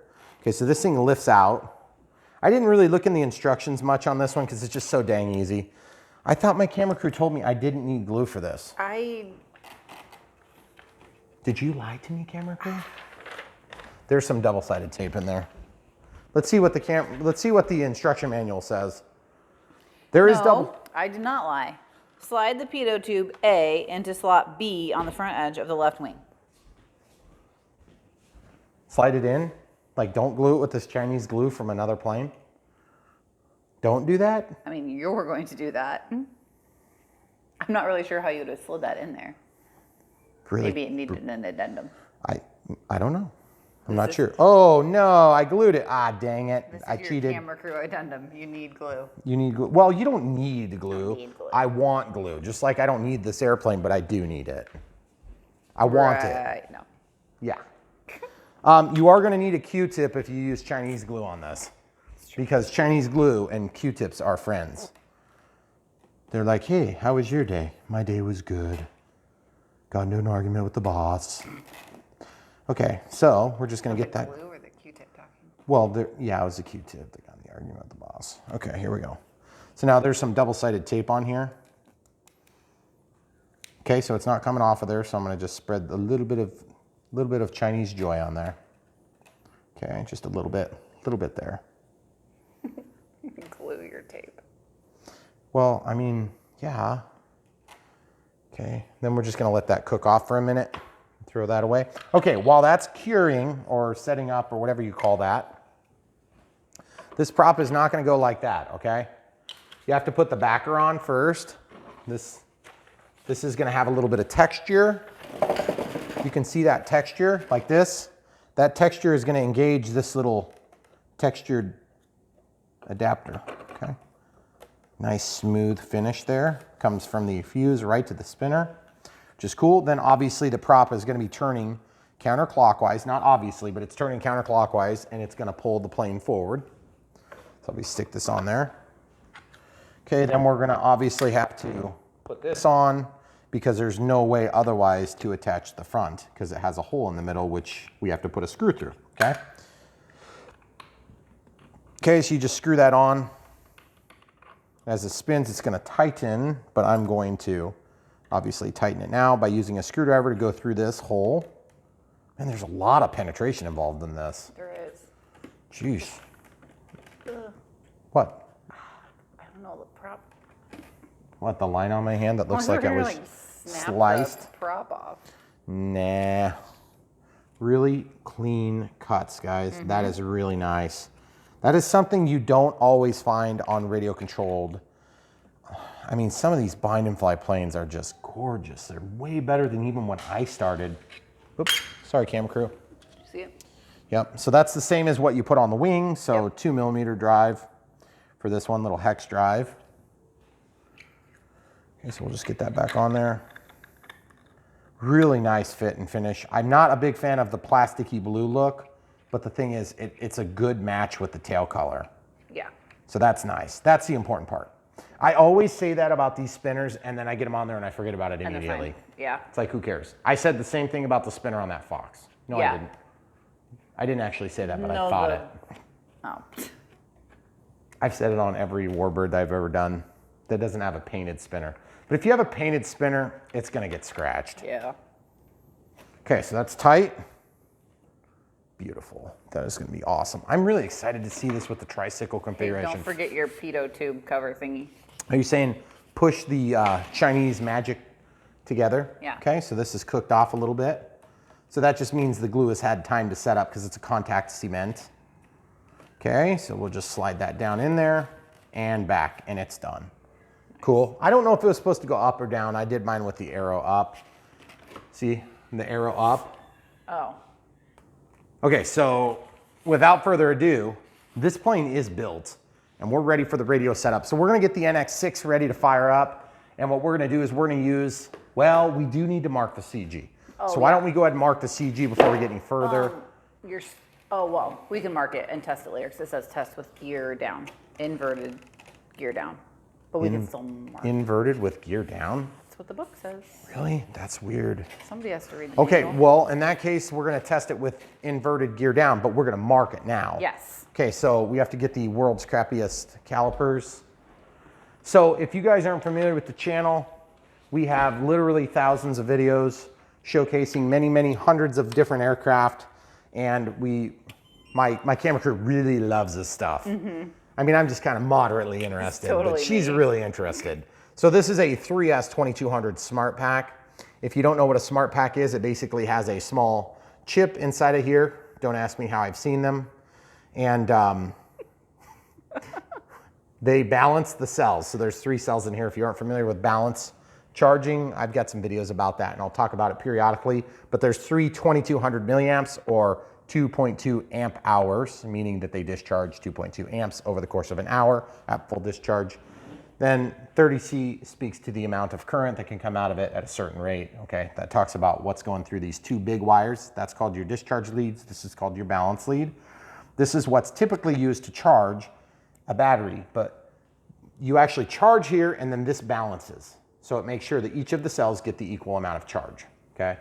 Now, additionally, smart packs will keep themselves balanced. So as you're discharging, it's gonna keep itself balanced, which is one of the critical details that causes you to crash, is you will get a battery similar to this that won't balance itself, and you're gonna have one cell, you discharge from 4.2 volts full charged down to about 3.8, 3.6, 7, 5, boom, crashing, and then it goes right to the ground like almost instantaneously, okay? So the discharge looks like this on a chart.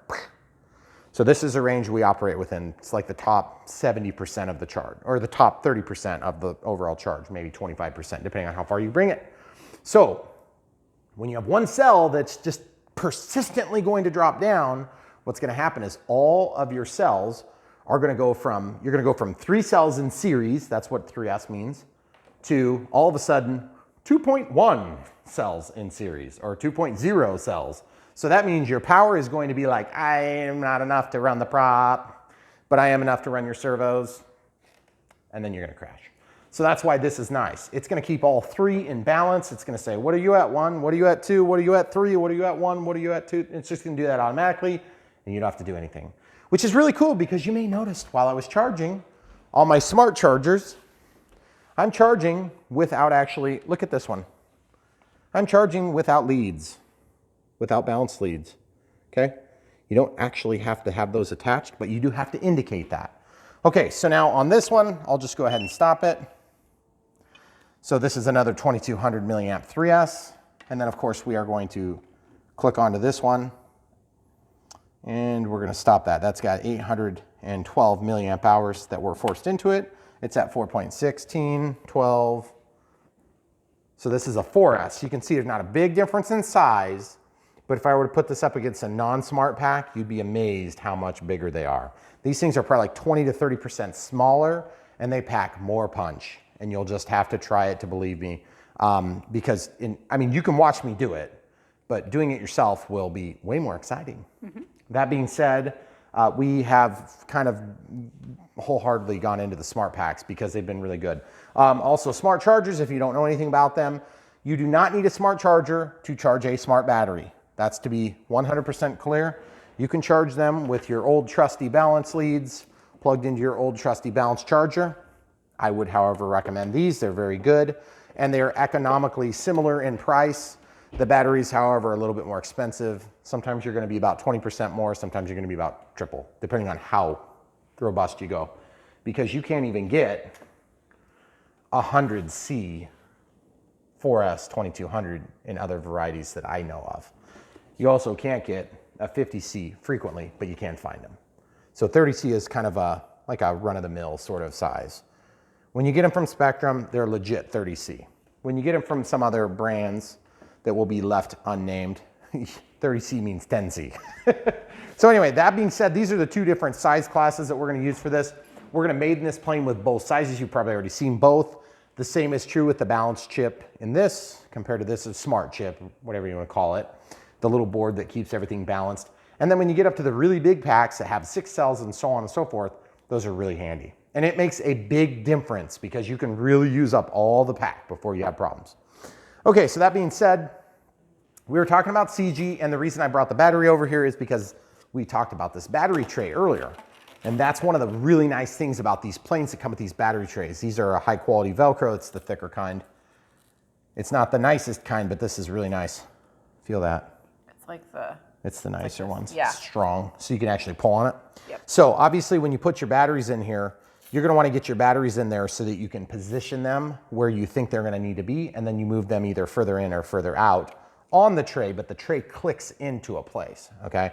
So I'm gonna fly it on 3 and 4S. Obviously we want to have the most bang for our buck and excitement at the beginning, so we'll probably go ahead and start with the 4S just to show people at home what it can really do. But sometimes you might find that these planes are just more scale looking and more scale flying with a smaller pack like a 3S. that Cessna Longitude that I showed you earlier, I actually like flying that on 2S more than 3S. Which is crazy because it's got ample power. In fact, it's got so much power you can make it fly like a fighter jet, and it's just a, you know, general aviation plane. So that's why I really like the 2S.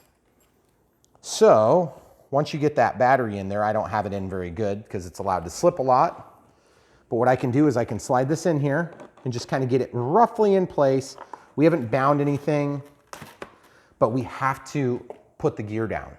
So I'm just kind of getting that in there. We're gonna start the CG testing with that position. So now we need to use our handy dandy calipers, okay? What's the position? 50 to 40, what? 50 to 40, oh, it's from the front. Okay, 50 to 44. I know. That's weird. Why not 44 to weird. 50? Yep. Okay, so 44 to 50 is the way I'm gonna do it. Whoa. Oh man, it's so close to that little mark right there. Oh. So now when you're measuring the CG mark, I used to make this mistake years ago. I would put it on a piece of paper and wrap the wing. That doesn't work because you lose a lot of your gap by following the contour of the wing. You need to measure an imaginary line above the leading edge of the wing or wherever they indicate. So this wing is round, you see, it's round, and then it's got a little contour here. You just kind of got to use your judgment on where it's going to be. There's not a huge difference between those 2 points. So what you're going to do is you're going to get your calipers or your measuring tape or whatever it is you're doing, get that set right to your 44 millimeters, which would be 4.4 centimeters. Okay. And then I usually just kind of make my imaginary line. And then I'm actually going to mark this with a marker because it's so pretty. Yeah. I don't want to put a big dent in it. And they want us to test it upside down on this plane, right? Yes. Okay. Cause some planes you're going to want to test it right side up. Other planes you're going to want to test it. Oh, I got the wrong one. We'll see if this works. Oh.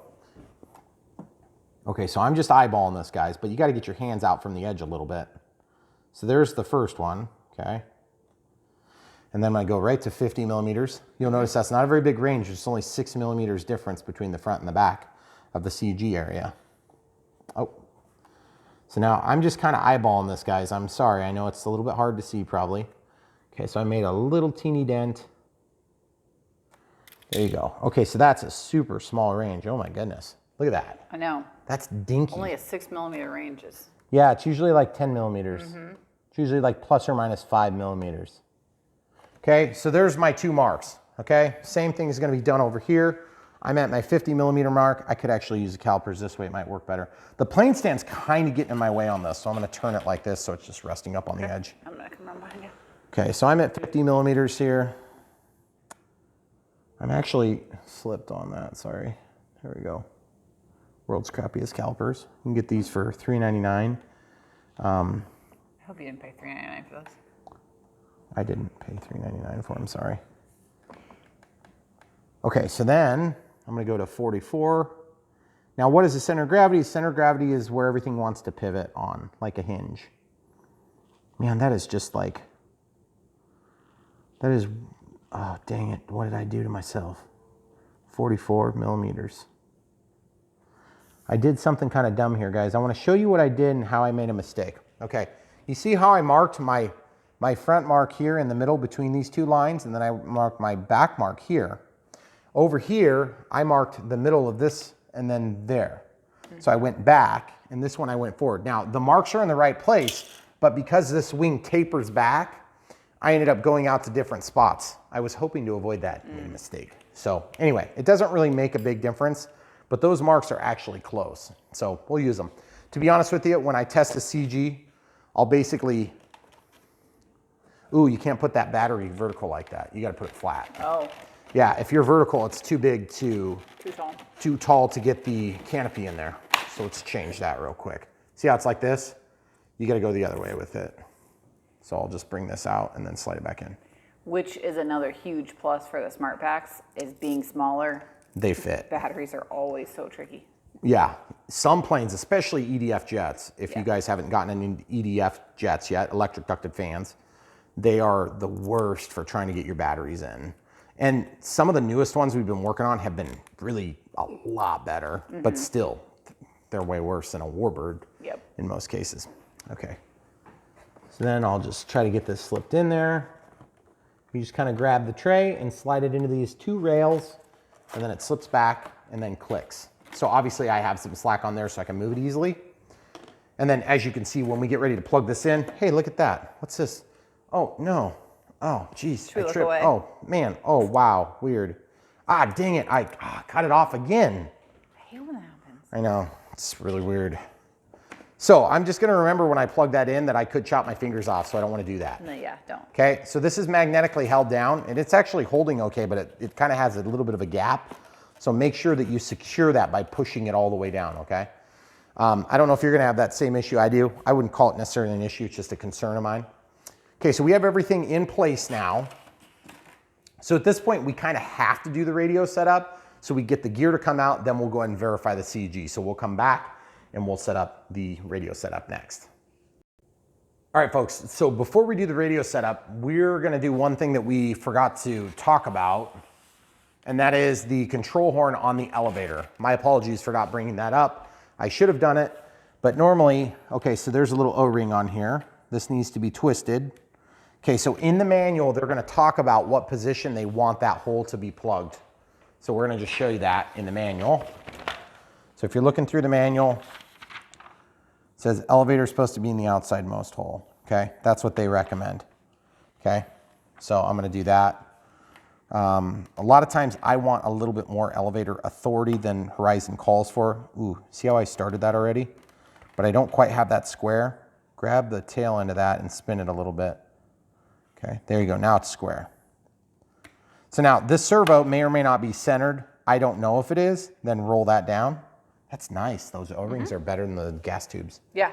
Okay, so you're gonna show them from the side here. See how it's in the outside hole? This would be the outside. That gives you the most, the least output, so the most precision.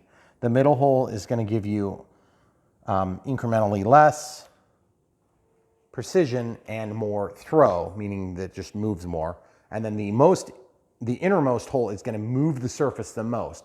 But keeping in mind, you lose a little bit of precision there because the torque allowance on that servo is only so much. It's only gonna move so far under the pressure of the wind moving across that control surface. Okay, so sorry we forgot that. We'll come right back with the radio setup.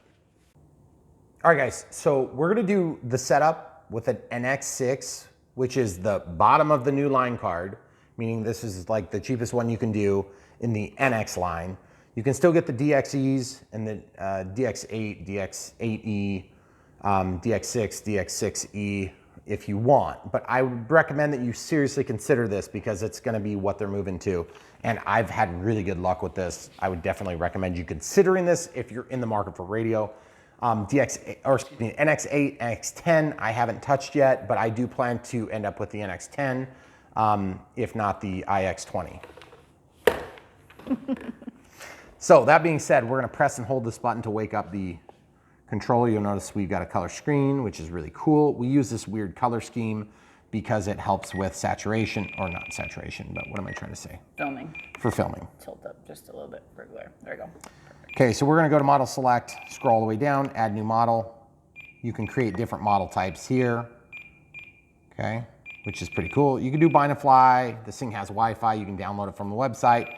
I don't find any value in teaching you how to do that. You can learn how to do that yourself, but I would recommend if you're learning, learn to do it. Create.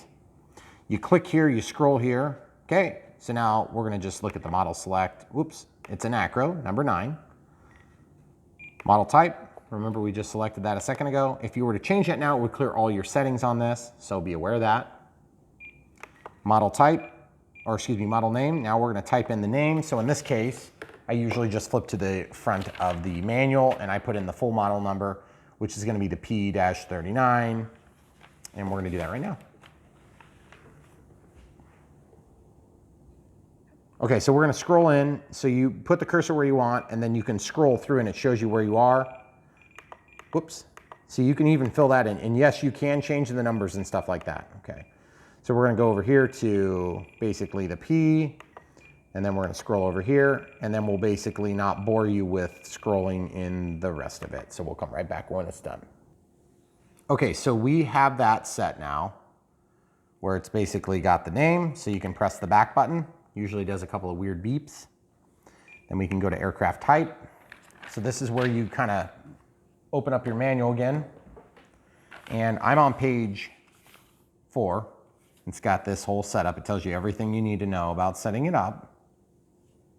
I'm going to use it as though it's a DX18, so because that's what I used before, and it always seems to mimic everything nicely. Because this is new enough that they didn't actually have it out when they printed this manual. Okay, so system type, airplane, wing type, 1 aileron, 1 flap. Okay, so over here you can scroll down to wing, click, and then move it to the appropriate type, which is 1 aileron, 1 flap. And you're like, but Brian, there's 2 ailerons and there's 2 flaps. No, it's just 1 channel, okay? Then it's got a normal type tail, of course, which you can tell from just looking at it. Okay, so then I'm gonna scroll down to next, and I'm gonna change this picture to an airplane that looks like it. Tell me if I go past it. Oh, it wasn't bad. There's the T-28, I think. I don't know which one looks closer. I would say that one looks somewhat close. That's probably good enough, okay? Now, there's nothing magical about that. I just like doing that. Then, basically, at this point, you can walk out. Then you can click. You can go down to throttle cut. That's your first thing you want to set up. It's inhibited. I'm going to flip the H switch is what I like to use. And then I'm going to move my throttle and see if this changes. So that means it's currently on, which is the way I want it, okay? When it's off, the throttle springs to life, okay? And then it goes back to nothing, okay? So I do that for safety reasons. It's very easy. It's a good habit to have. Start doing it if you aren't. It's very easy. Flap system. I'm going to set mine to this switch. So you just click it and then you move the switch. It's very easy. Flaps are set to -100, 0, and then +100 with a 2-second deployment. So we'll go -100. Oops. And then +100. And if you guys haven't noticed, this is what I'm looking at right here. It says it right in the book. So you don't have to do a lot of guesswork. And they don't mention anything about elevator correction, so we're going to leave that. We're going to leave it. I just hate leaving it blank. Let's just do 5 and 10. And then if I'm wrong, then it's not going to adversely affect the performance too much. Speed, 2 seconds. Just scroll it in until you get to 2 and then click. Now when you deploy them, you can watch it down here. Flap and elevator. See, it went to 5 from 0. And then it went to 10 and the flaps. See, moving, moving, pretty cool. But you also notice auxiliary 2 is moving, okay? Which is kind of annoying because auxiliary 2 is already assigned to this switch, which we'll talk about a little bit later. Okay, so we have the flap set up. We have the gear switch is probably, does it say, do we have to switch anything? Usually this will tell you right here. They do want us to reverse the gear. So go up to servo setup, travel, reverse, gear. Okay, so that's reversed.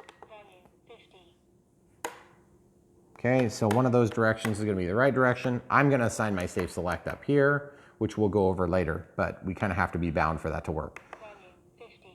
Thank you. Then we can go down to, what was the other thing we were going to do? Timer? Timer. Yep, we want a 4-minute timer, which seems short to me. 4 minutes is not very long. I'm going to change it to 1 out, and then I'm going to go to next. And then I'm going to go to next. And at 1 minute, I want a tone. At 30 seconds, I want nothing. At 20 seconds, I want nothing. I would not recommend tones, guys. You're not going to know what tone means what. So don't do it. Just don't do it. We can do a countdown. You usually do voice at 1 minute. Whoops. Where is voice? There it is. And then expiration, we'll do tone and vibrate. And then we'll tone once every minute. That's kind of helpful. You could have her call it out too. You can do the voice too for that. And then next, and then this is what it's going to do every time you stop and start, okay? So you can hit back and back. And by the way, if you guys are running old firmware on like a DX18, DX9, DX8, whatever it is, and then you update the firmware to get the forward programming for the new AR637Ts, you will need to go in on your old models and set the expiration time on your timer because otherwise it's not attached to anything. So it's just gonna expire and you'll be like, I didn't get a warning. Well, you've been warned.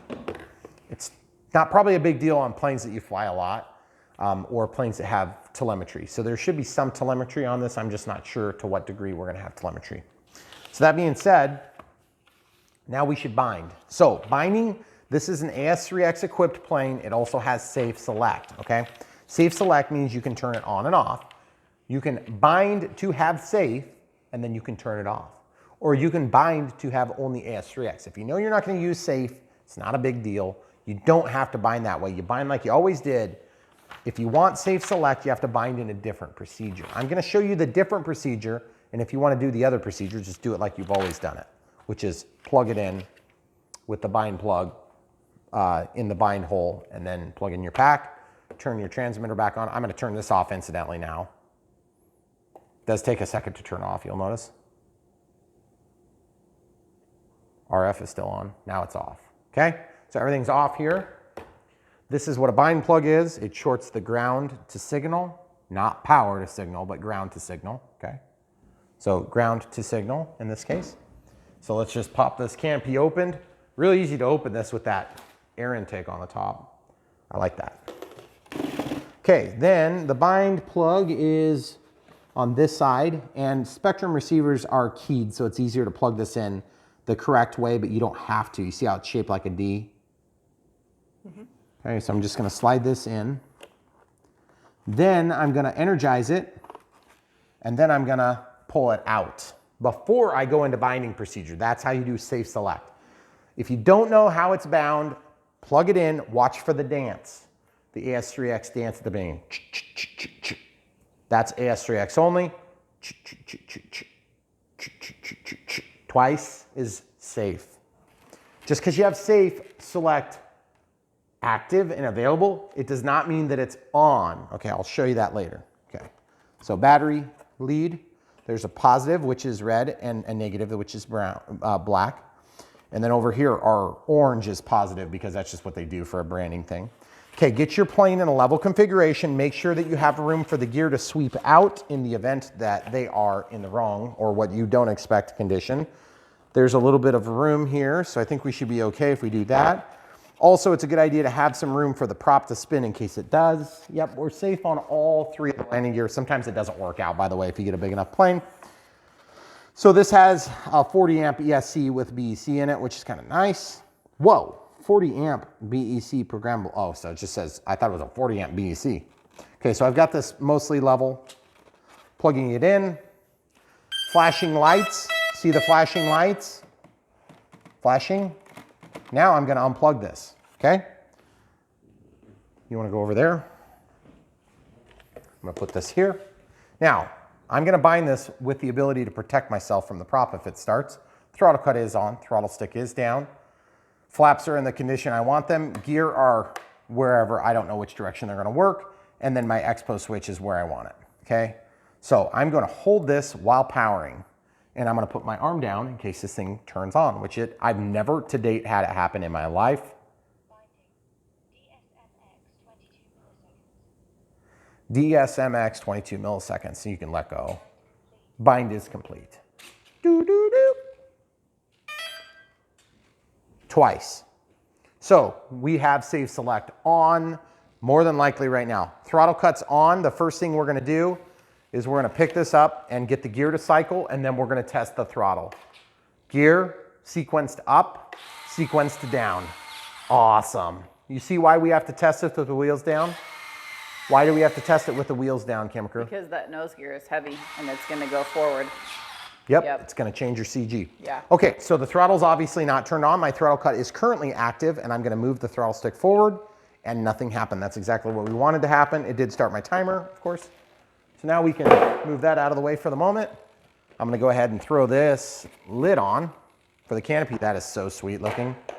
Really excited for this. Okay, so steerable nose gear, rudder, elevator up, elevator down, roll left, roll right, rudder, rudder, steerable, steerable. Now flaps. Oh, cool. Take off. Landing. I love the way they look. That's so cool. Just tucks right up into the wing, but they're not Yeah. skinny and wimpy like usual on flaps that are split flaps. Very cool. Okay, so now throttle. I'm gonna get myself in a safe spot. Throttle cuts off. It did not start, that's always good. Oh wow, that's got a lot of power. Okay, I'm gonna come around here to this side and just, that's 50% throttle. 100% throttle, good lordy, that thing is fast. Jeez. Throttle cuts on. Okay, no wonder it's only gonna fly for 4 minutes. Now that's on 4S, guys. So on 3S it's gonna be a little bit less intense, but that's okay. It's gonna still be incredible. Also notice the angle that the landing gear comes out. That's interesting. It's kind of canted forward. Also notice the angle that the landing gear come down on the wings. They go down straight, which is what I was afraid. They were gonna come down in an angle, which would look horrible. Okay, throttle cut has been tested and it is on. What does that mean? Safe select is on Yep, how else can you tell? because it's trying to correct. Look at the elevator. Yep. Now as I bring it level, it flattens out, Goes okay? back to level. So it's trying to find the quickest path to level. Level. Okay, see, it's trying to bring it down with this one. And then on the elevator, it looks like we're gonna have to trim that mechanically. We'll go over that in a minute. Okay, so now that we have established that safe is on and it's working, now we need to assign how to turn it off. Let's go through that right now. Throttle cut's working, so we're safe now. Clear the timer. Okay, so this can be found on like page 2, I think. Maybe it's page 3. For what are you looking for? The safe select. No, they'll come up. You just, Sorry, guys. there it is. Or safe select. So this is the 2 methods. So switching, here, just show them that real quick. If they want to pause it and they can look at it. Here, go back, way back. Okay, now just pause it there for just, well, not pause it, but just hold still. If you guys want to pause it, you can look at this or you can get your manual out. Okay, good. So now back to the point. So what we're going to do is we bound this way. You can do that sequence and it won't even have safe turned on, but why would you do that? You're going to buy a safe plane and not have it at least available. It's pretty dumb. Throttle cuts on. Sticks down and in and switch your switch 5 times. That means 1, 2, 3, 4, 5, 6, 7, 8, 9, 10. Okay? So I want this switch to do things, but we have to have it assigned. So I'm gonna scroll the monitor and I'm gonna look what happens when I move the switch. Nothing. Nothing will happen if I hold those sticks down and move this. Nothing will happen because there is not a representative channel controlling that receiver right now. So we have to do an assignment for D in my case, to auxiliary 2 in my case. Okay, so we're gonna click, scroll down to system setup, disconnect the RF, the light's gonna go out. When it goes out, that means this thing is in fail-safe. Okay, so now I'm gonna scroll down to channel assign.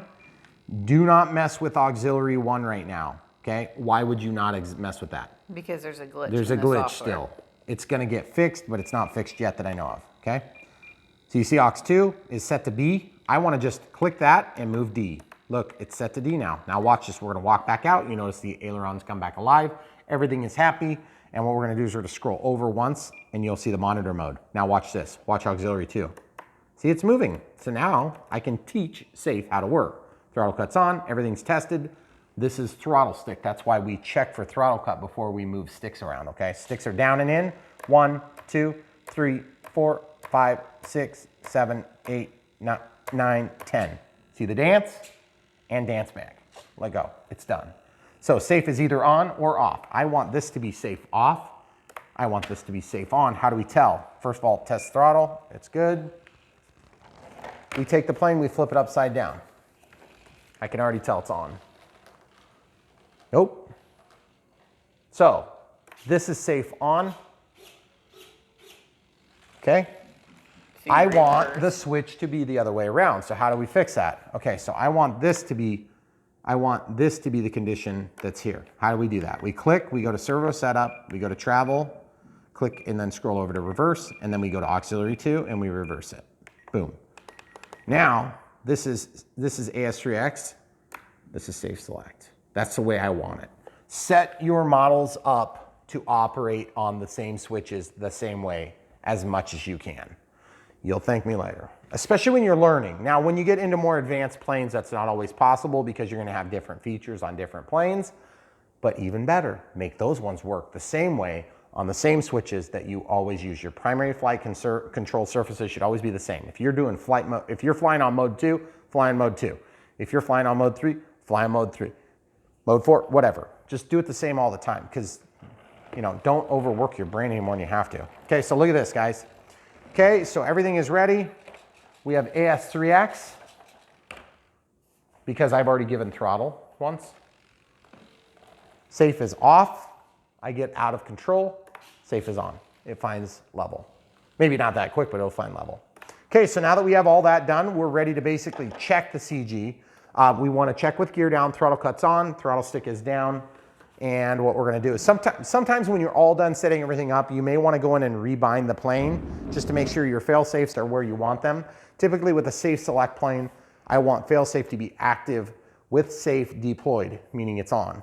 Okay, that way if you lose radio contact, it's going to auto level. Some people don't want that. They want it to just keep flying into the ground. I don't know who those people are.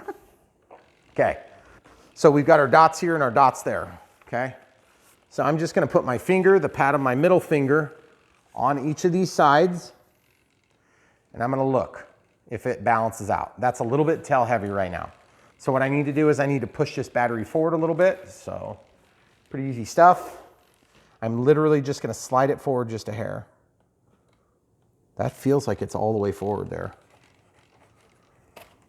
Yeah, see, it's all the way forward. Oh, there's actually more room in there. See? There's a bigger cavity in there than I realized. Oh. Okay, so I'm going to slide this back into the slot and click. And then I think I just need to manipulate this battery a little bit to get it to go in there. It may not fit into the hole. That may be all the way forward with the 2200 4S. In that case, I can bring some of my lead forward, or I can add counterweight. I'm not adding counterweight, that's a pain. I'll probably just fly like this, because watch what happens when I move the gear. I'll show you what I'm talking about. So good and good. I think we're probably okay. It is a little bit hard to test the CG on this wing because you're on a surface that's curved, and when you turn it upside down, it wants to slip off your fingers. Okay. So let's see how this does when the gear go up. So cool. By the way, that's just a decorative oleo right there. This oleo on the bogey, it's just decorative. It doesn't actually function, which is too bad. But it'll be nice and strong though. Oh, that is so pretty. I like the speed of the landing gear. Mm-hmm. The steerable nose gear doesn't interfere at all when it's closed. That's really good. Okay, I'm going to test this again. Now that we have it collapsed up, I think we're going to be okay. I think we're going to be all right. The ordnance actually sits behind the center of gravity slightly. I'm going to take that off and see if there's any impact. Probably minuscule, but still. I'm just surprised it's even back at all. We can use a bigger pack too. We may have to use the 3,000. Right. 300. I love the way it looks with that little drop tank. Or is that a bomb? I don't know. That's a drop tank, it looks like. Okay, gear coming down. Coming for landing, touchdown, beautiful. Can't wait to see this thing fly. I want to see what it does with a 4S. Let's do a 4S in a, there's a 3S and a, here we go. 4S and a 3200. Got to keep in mind, smart packs weren't actually released when this plane came out. So it could be that our pack is just too small. Okay, so let's go ahead and pull this out. So I'll pull this out. Go ahead and unplug it. EC3s pair up really good with IC3s. There's a smart terminal there, that little pin in the middle. You'll notice that there's not a pin in the middle on this one. That's okay. It just gaps in there. You know, it just misses. Okay, so no big deal. It doesn't really make an impact on the plug. You just don't get the benefit of the data that would otherwise be transmitted there.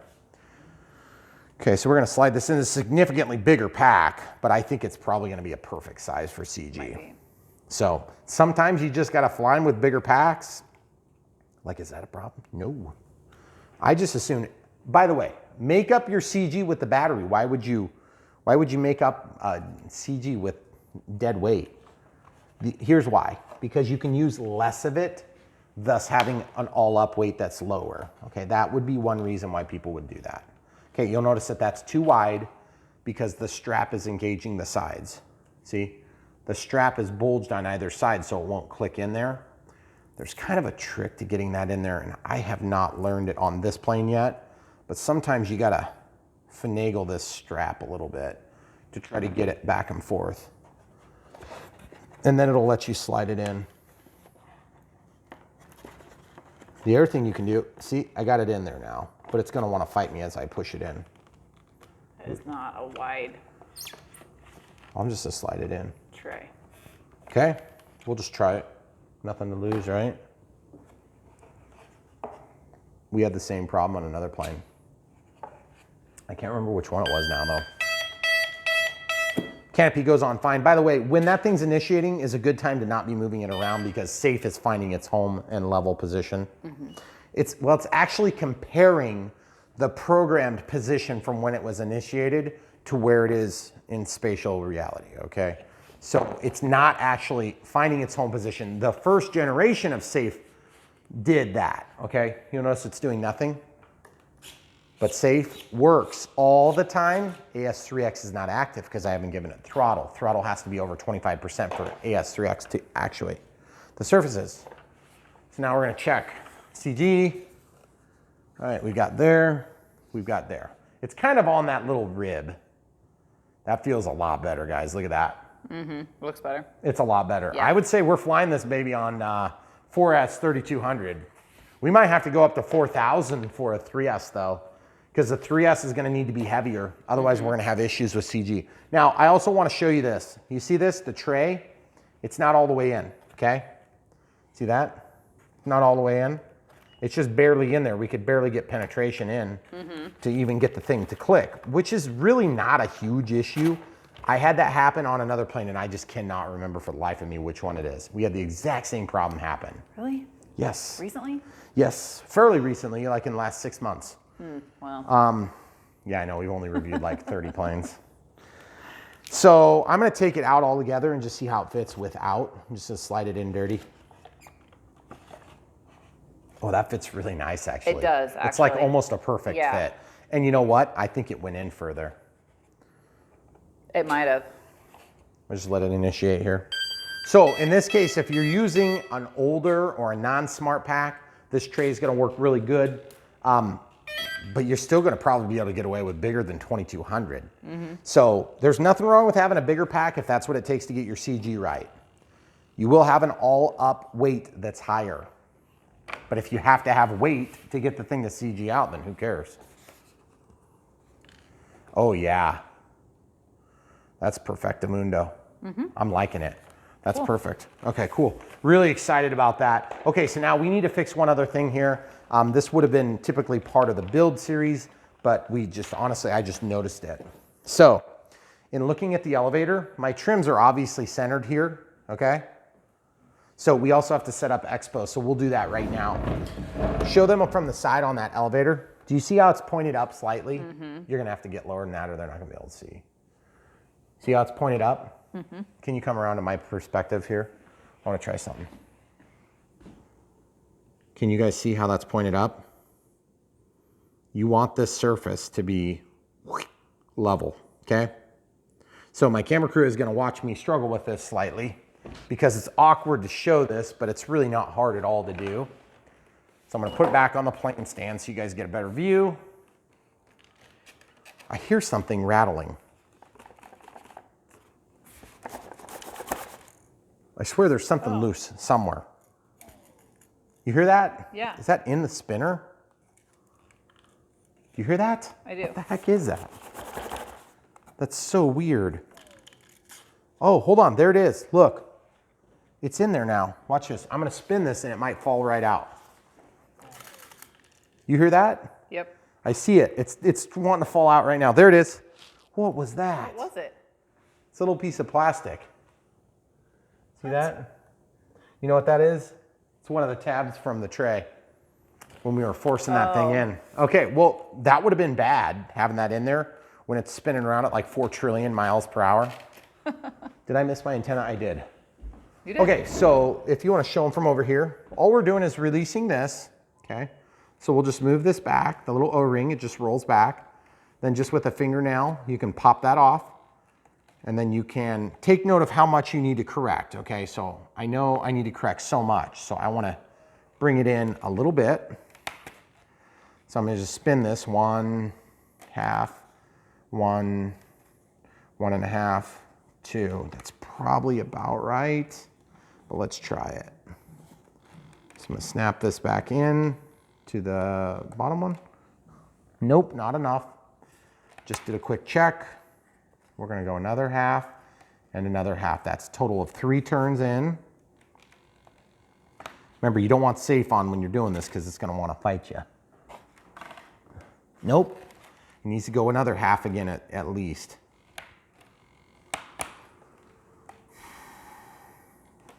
So one more 1/2 a turn. Okay, so let's get that square and then let's snap it in there and see how we look. All right, that looks pretty close. Boy, I'm gonna go another 1/2. So that was a total of 4. Goodness gracious, that's surprisingly a lot. Are you giving him a nice shot from the side there, camera crew? Yeah. Thank you. Yeah, it looks a lot better. Does it look pretty even to you? I think it looks even. Back and see. Oh yeah, Even. totally even. Yeah. Come here.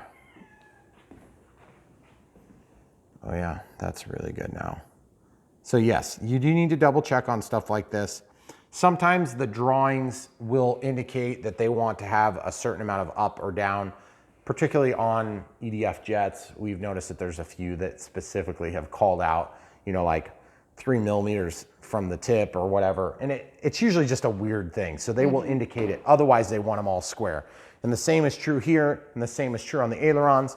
The flaps are a little bit weird on this because watch the flaps actuate. Okay.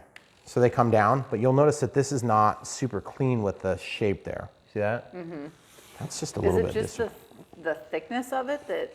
I don't know why it doesn't line up perfect. It could be that I didn't get these things tightened enough here, but I honestly can't say that they can go much more because I had a lot of puckering around here. And I felt like I was ramming it in really hard. Yeah. So guys, without further ado, okay, this plane looks really good. It goes together really well. It was super easy to do. I feel like it's gonna be a great flying plane. I'm excited to share it with you. You've already seen it, but I haven't, and I hope it's good, so wish me luck. By the way, if you wanna help support our channel, and we really would like you to help support our channel, here's how you can do it. There's 4 ways, okay? The first way is watch the videos. Secondly, you can subscribe, click the bell for notifications, just like every other YouTube channel you've ever watched that you enjoy. And then also check the link in the description for this item, possibly the battery. Sometimes we link to the chargers. And if we don't have anything specifically at the very top of the description, just scroll down and we list all the active planes that we're working within recent history. We don't do all of them because the list would be too long and we literally cannot fit that many characters. But if you buy from the links, you do help to support us a little bit financially, and for that, we really appreciate you. Also, we link to things like this. If you're gonna buy it anyway, you lose nothing, you pay the same price, you get all the discounts, everything that you would normally get from buying from Horizon Hobby or some of our other companies that we work with, you will be supporting our channel. And if you're not supporting our channel, it's a fluke like on that XRP Boeing. Yeah. Just so you know. But this plane is awesome. And I'm really excited to bring it to you. It's an honor and a privilege to serve you guys in the RC community. And we want to make it grow as much as possible because we really just want a lot of people flying, because as more people fly, that drives the technology. It gets better, it gets cheaper, it gets more available, and we have a louder voice when it comes to legislative action, which is ridiculous that we have to talk about these things, but we are in that world. So please, without further ado, come back for more. Obviously, Merry Christmas, Happy Hanukkah, Happy New Year's, whatever it is that you celebrate, we want to wish you that thing. And we appreciate you being part of our YouTube family. We appreciate you. We wouldn't have a channel without you. Come back for more.